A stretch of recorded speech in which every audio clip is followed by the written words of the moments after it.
सिनान साहब, माशाल्लाह आपकी शख्सियत में तो वैसे ही बहुत करिश्मा है। बैठिए बैठिए।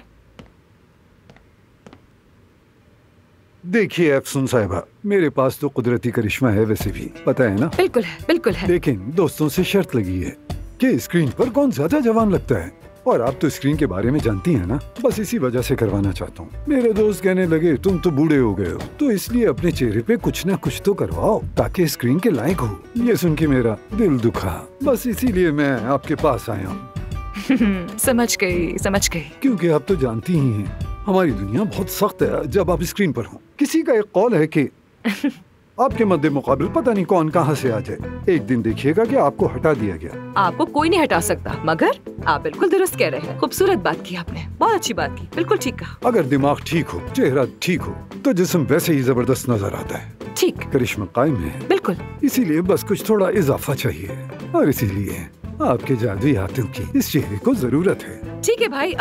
माफ कीजिएगा भाई, कह दिया मैंने आपको। सिनान साहब, आपको भाई कह सकती हूँ क्या मैं? बिल्कुल। बहुत शुक्रिया भाई। अच्छा तो भाईजान, तो फिर कर लेते हैं इस काम को। हम आपको स्टेम सेल थेरेपी देंगे, वो इतनी इफेक्टिव है कि आपकी झुर्रियाँ, थकावट, हर चीज गायब हो जाएगी। लेकिन कोई एलर्जी सूरजन तो नहीं होगी ना? ऐसा ना हो कि कहीं शर्मिंदगी हो जाए। हाँ नहीं नहीं, आपकी अपनी ही बॉडी से बनाए गए फाइब्रोब्लास्ट सेल्स इस्तेमाल किए जाएंगे, इसलिए किसी किस्म का कोई मसला नहीं होगा। तैयार है ना? शुरू करें? हाँ ठीक है। ठीक है, फिर करते हैं भाई। आपके हवाले। तो फिर चले शुरू करते हैं। जी जरूर। यस। चेहरे को इतना खूबसूरत बना दें कि स्क्रीन पर एक खूबसूरत तबसरा निगार नजर आए। बिल्कुल। लोग कहेंगे सिनान एंगिन कितना खूबसूरत लग रहा है। और मैं कहूँगा, पता है कहाँ से करवाया? मैंने किया। हाँ, बिल्कुल बिल्कुल बिल्कुल। अब जबकि हम शर्ट जीतने वाले हैं, तो क्या मेरा भी एक छोटा सा मुतालबा मानेंगे आप? हाँ हाँ जरूर।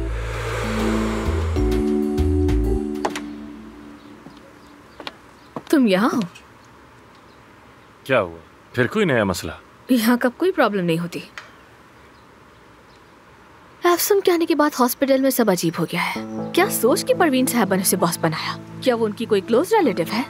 नहीं मालूम हो रहा है। मुझे लगता है वो तुम्हारी जगह लेना चाहती है। तुम्हें मोहतात रहना चाहिए। मेरी जगह कोई भी नहीं ले सकता, तुम फिक्र मत करो। क्या रहे कि तुमने दूसरे हॉस्पिटल में ऑपरेशन किया और पैसे भी अपनी जेब में डाल लिए।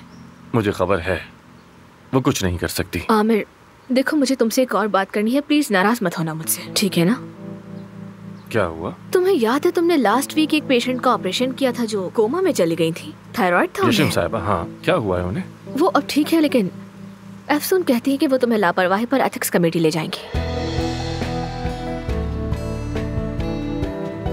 देखो आमिर, बात यह कि तुम कभी भी उस कमेटी के सामने नहीं गए। ये तुम्हारे लिए इज्जत का मामला है अफसून, तुम्हारी इज्जत और पेशे पर धब्बा लगाने वाली है। तुम ऐसा मत होने देना।